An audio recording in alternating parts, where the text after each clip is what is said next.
So when many of the people try to convince an atheist, they try and say that everything has a creator, and then they get trapped when the atheist asks him who created Allah.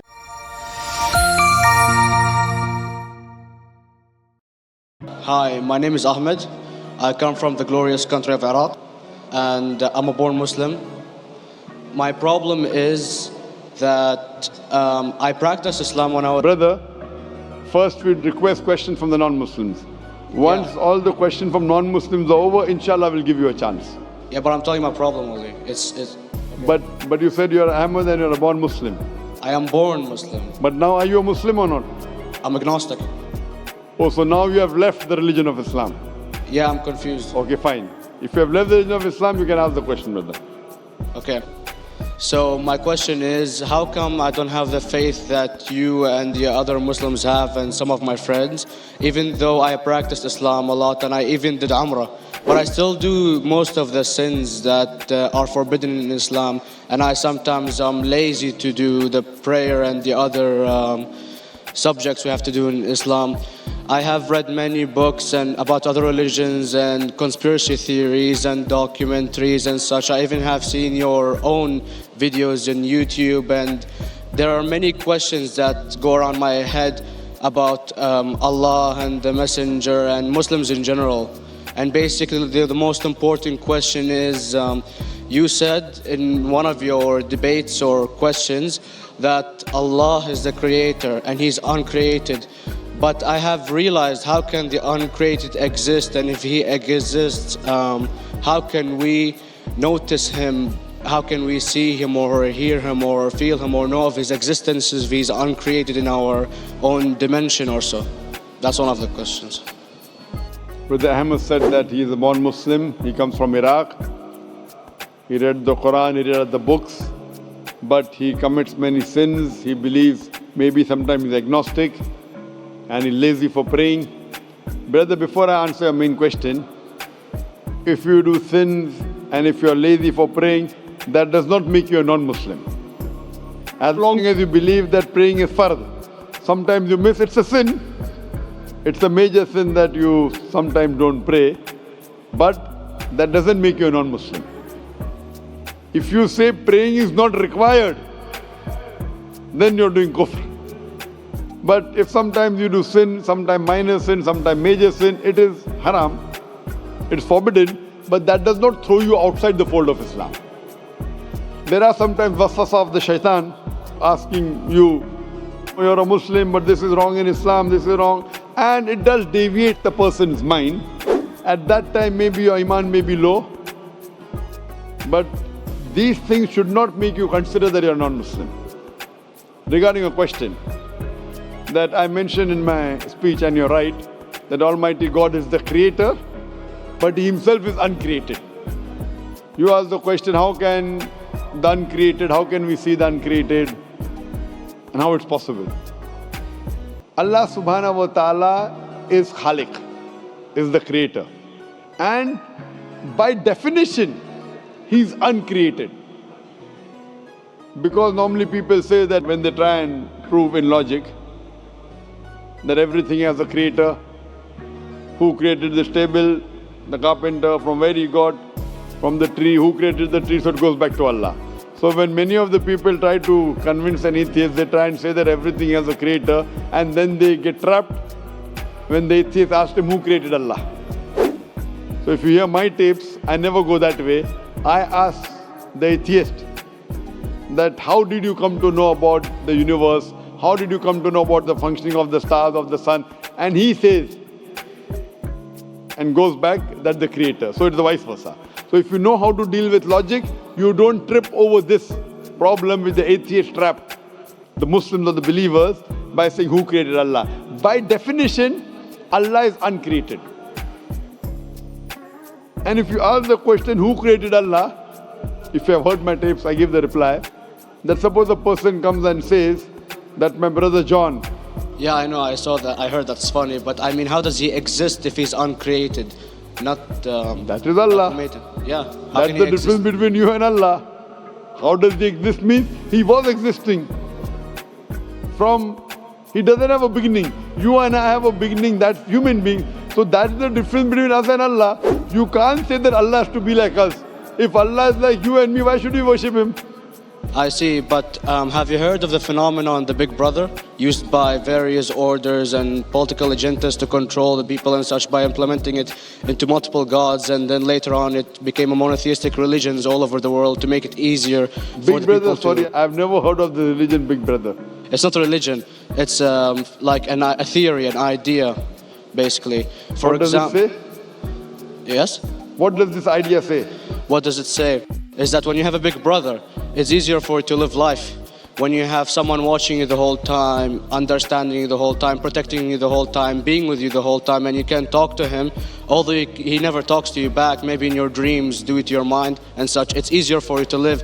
While a human who does not have a big brother and is not easily controlled into doing so and is having complete freedom is a danger for the major ruling powers and such. What does this say? I don't understand. Big Brother may be the Big Brother, may not be the... What does it have to do with Islam and God? What does it have to do? Because basically Allah is watching you the whole time. So you want to say that Allah is like a Big Brother? Indeed, you use him for your protection so you won't be scared. You know what I mean? See, this is the hypothesis. Hypothesis. If you have heard, how do I convince an atheist? If you have heard my answer, that you said that you're agnostic, you're atheist. Yeah. So first thing I do to an atheist is I congratulate him. What? I congratulate him. Have you heard my answer of atheist? Yeah, you congratulate them and stuff. But I haven't seen your debates with the atheist. I just saw your answers on some questions. Fine, so you haven't seen the answer of atheist. No, but I've seen your debate with David William Campbell. And that David William Campbell is not an atheist. Yeah. Now when an atheist tells me he does not believe in God like your theory of Big Brother, Yeah. and if you believe in that theory, I will ask you, first thing I do to the atheist, I congratulate him. You know why? Yeah, because they think and they don't follow what their parent does and such stuff like that. No. I congratulate him because he is not doing blind belief.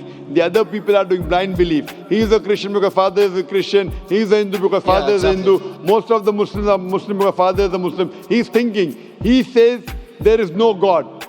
He has said the first part of the Islamic Shahada, La ilaha. The reason I congratulate him is because he has said the first part of the Islamic Shahada, Islamic creed, La ilaha. The only thing I have to do is illallah, which I shall do inshallah. So if you have heard my answer, an atheist becomes an atheist because he believes in science, he believes in logic. Or I ask him that if an equipment is bought in front of him, which no one in the world has ever seen, and if the question is asked that who will be the first person who will be able to tell you the mechanism of this new equipment, what is the answer? Of course, he's going to tell you the producer or the maker of this equipment. Creator, producer, maker. So when we ask him questions that how did this universe come into existence, he will talk about the Big Bang. This what we're going to talk is already mentioned in the Quran 1400 years ago in Surah Anbiya chapter number 21 verse number 30. Avalam yaral lazina kafaru anna samawati wal arda kanat ratkum fataknahuma. Do not the unbelievers see that the heavens and the earth were joined together and we clove them asunder. This what you came to know 50 years back is mentioned in the Quran 1400 years ago. Who could have mentioned that?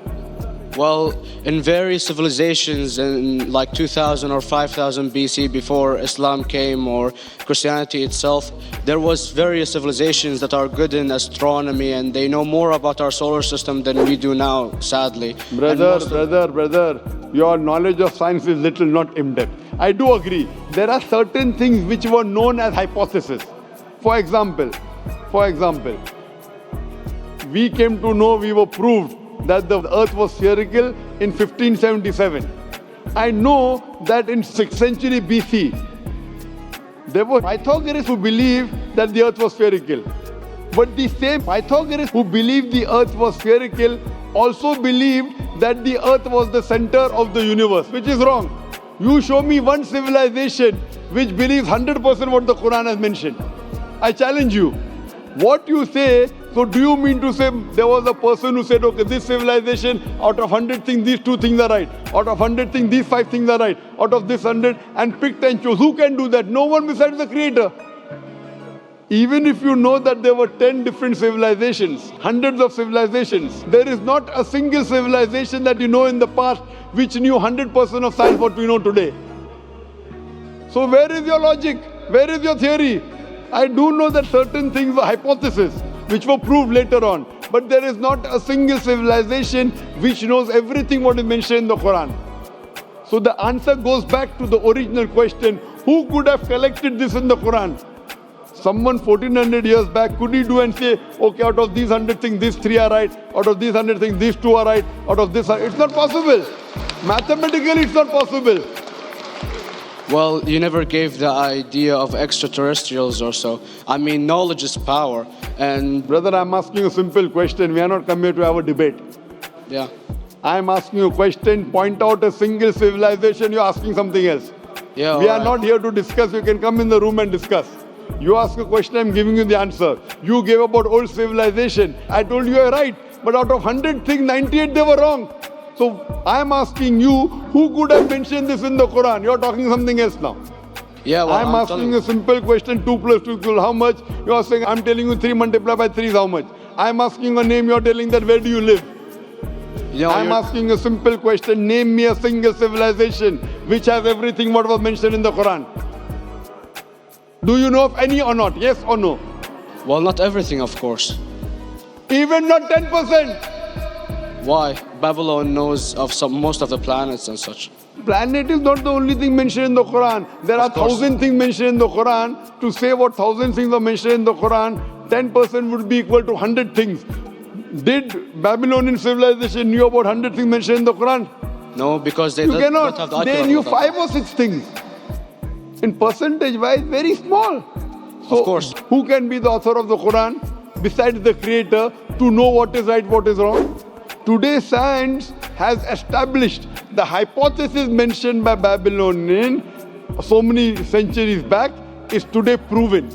So these were hypotheses in the past, which out of them many have been rejected, some have been accepted. So to collect all which is 100% correct has to be from the creator and no one else. Hope that answers the question.